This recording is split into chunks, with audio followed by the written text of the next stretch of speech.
Okay now अब हम focus करेंगे इस चैप्टर की एक्चुअली मेन थीम पे, जो कि लिमिट्स के अराउंड रिवॉल्व करती है।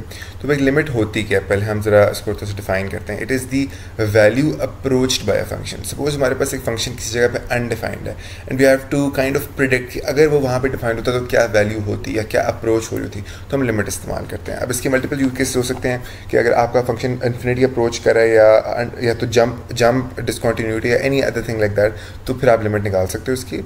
बट अभी हम बस जरा इसकी बेस कॉन्सेप्ट फोकस करते हैं। सपोज हमारे पास एक एक्सपोनेंशियल ग्राफ है जो एक जगह पे डिसकंटिन्यूस है, ठीक हो गया। तो अब हमने फाइंड करना है कि अप्रोचिंग 3, मतलब यहाँ पे 3 इज़ दी इनपुट, अप्रोचिंग 3 हमारे पास क्या वैल्यू है, बिकॉज हमें पता है कि 3 पे जो वैल्यू है नॉट डिफाइंड है। तो अगर हम अप्रोच करते हैं 3 को, तो हमारे पास जो वैल्यू आ रही है सपोज वो L है, तो that is the general form of limit कि लिमिट एज x अप्रोचेज 3 या x approaches c any constant for f of x is equals to L। अब इसकी प्रॉपर्टीज़ की बात करते हैं। सपोज हमारे पास दो फंक्शन हैं जिनकी लिमिट्स हमने लेके उनको वो आपस में ऐड या सब्ट्रैक्ट हो रहे हैं, तो उनकी इंडिविजुअल लिमिट्स ऐड और सब्ट्रैक्ट हो रही हैं। सेम अगर वो मल्टीप्लाई डिवाइड हो रहे हैं तो उनकी इंडिविजुअल लिमिट्स मल्टीप्लाई या डिवाइड हो रही हैं। For example, limit of x approaches a for f of x plus minus g of x. So it will equal to limit of f of x plus minus limit of g of x, मैं इस तरह बात कर रहा हूँ। और उसके बाद हमारे पास आ गया अगर एक कांस्टेंट मल्टीप्लाई और एक लिमिट के साथ और एक उसमें जो फंक्शन है उसकी पावर हो रही है, तो हम लिमिट से मल्टीप्लाई करते हैं कांस्टेंट को इन दी राइट हैंड साइड और होल पावर ले लेंगे। मतलब एक कांस्टेंट है वो एक फंक्शन से मल्टीप्लाई हो रहा है लेफ्ट हैंड साइड और उस टोटल की लिमिट ली जा रही है, तो इन दी आउटपुट हमारे पास वही कांस्टेंट उसकी लिमिट से मल्टीप्लाई होगा और सारे का होल पावर ले ली जाएगी। तो हमने भी एडिशन सब्ट्रैक्शन रूल किया, हमने मल्टीप्लिकेशन डिवीजन रूल किया, हमने कांस्टेंट जब मल्टीप्लाई होता है वो वाला रूल कर लिया और हमने एक पावर वाला रूल कर लिया। That's it for the properties. अब हम आगे चलते हैं। ये तो हो गया आपके पास कि एक जनरल फॉर्म में एक लिमिट होती क्या है, बट अब हम देखते हैं उसको आपने एनईटी में निकालना क्या है, मतलब उसके करना क्या होगा उसके साथ। तो सपोज आपके पास एक फंक्शन गिवन है x² + 1 और आपने इसकी लिमिट निकाली है x अप्रोचेस 5। तो असल में लिमिट निकालने का तरीका बस ये होता है कि आप जो लिमिट होती है उसको पुट कर दो इनटू द फंक्शन। तो 5 का स्क्वायर + 1 हो गया, 26 आ गया आपकी लिमिट। अब लेकिन आप ये कह रहे होंगे how is it different from just finding the value of the function at that point. तो देखा जाए तो it's not different. How ever limit हमें हेल्प करता है from not reaching A mathematical error. For example हमारे पास अगर 0/0 या 1/0 या इन्फिनिटी की कोई फॉर्म आ रही हो, तो फिर हम लिमिट इस्तेमाल करने की कोशिश करते हैं, तो सी है वेयर इट्स अप्रोचिंग, नॉट कि क्या वहाँ पे है फंक्शन की वैल्यू, बट क्या अप्रोच कर रही है। अब एक छोटा सा इंपॉर्टेंट टिडबिट इसके फॉर इन्फिनिटीज़, जब हमने एक लिमिट अप्रोचिंग इन्फिनिटी करनी है तो हमने जो होता है जो मैक्सिमम पावर होती है ना of the variable in question, हमने उसको ले आना होता है टू 1 डिग्री, हमने 1 कर देनी होती है। तो किस तरह करेंगे, सपोज हमारे पास एग्जांपल है 2x³ प्लस x/3। तो x³ यहाँ पे हाईएस्ट है, तो उसको x करने के लिए हम डिवाइड बाय x कर देंगे ओवरऑल इन द न्यूमरेटर। तो हमारे पास 2x + 1/x/3 हो जाएगा।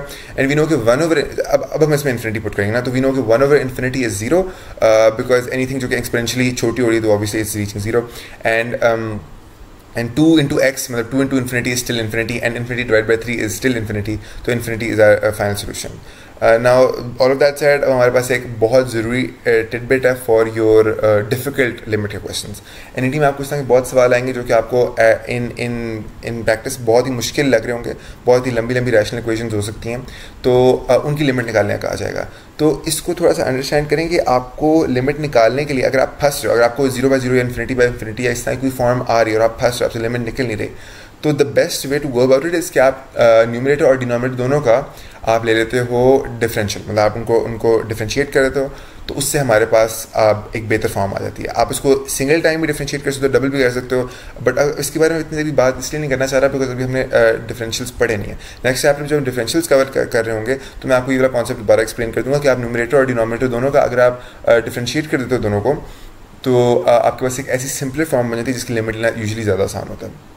ओके, नाउ मूविंग ऑन, हमारे पास सैंडविच थ्योरम है। This is not so important for the NET, तो बस मैं आपको बता चलता हूँ कि इन प्रैक्टिस किस तरह का आ सकता है। आपको दी जा सकती है sin θ/θ फॉर्म, और सपोज अगर उसकी लिमिट थीटा अप्रोच करिए टू 0 तो उसकी वैल्यू 1 होगी। दैट्स इट, इसमें ज़्यादा आपको जानने की कोई ज़रूरत नहीं है because sandwich theorem really isn't that important when it comes to your NET. अब हम कंटिन्यूटी की ज़रा डिटेल में बात करते हैं, जैसे मैंने कहा था पिछली वीडियो में, ये एक बहुत ज़रूरी कॉन्सेप्ट है, तो ज़रा इसकी कंडीशन पर फोकस करें। देयर आर 3 कंडीशन जिससे हम कंटिन्यूटी चेक कर सकते हैं। एक इज़ के f of c is defined, मतलब function is defined at that input, दूसरा इज़ कि limit of x approaches c for f of x it exist, मतलब लिमिट उस पॉइंट पर एग्जिस्ट करनी चाहिए and the limit should be equal to the defined. तो ये हमारे पास 3 कंडीशन होगी। एग्जाम्पल के तौर पर एक फंक्शन लेते हैं, एक रैंडम फंक्शन है, ठीक हो गया। तो हमारे पास हमें देखना चाह रहे हैं कि हम एफ ऑफ सी यहाँ पे डिफाइंड है, तो हमें पता चल रहा है बिकॉज जो फिल्ड इन डॉट है उसका मतलब है it is defined there, that's इसका मतलब वो फर्स्ट कंडीशन इज चेक।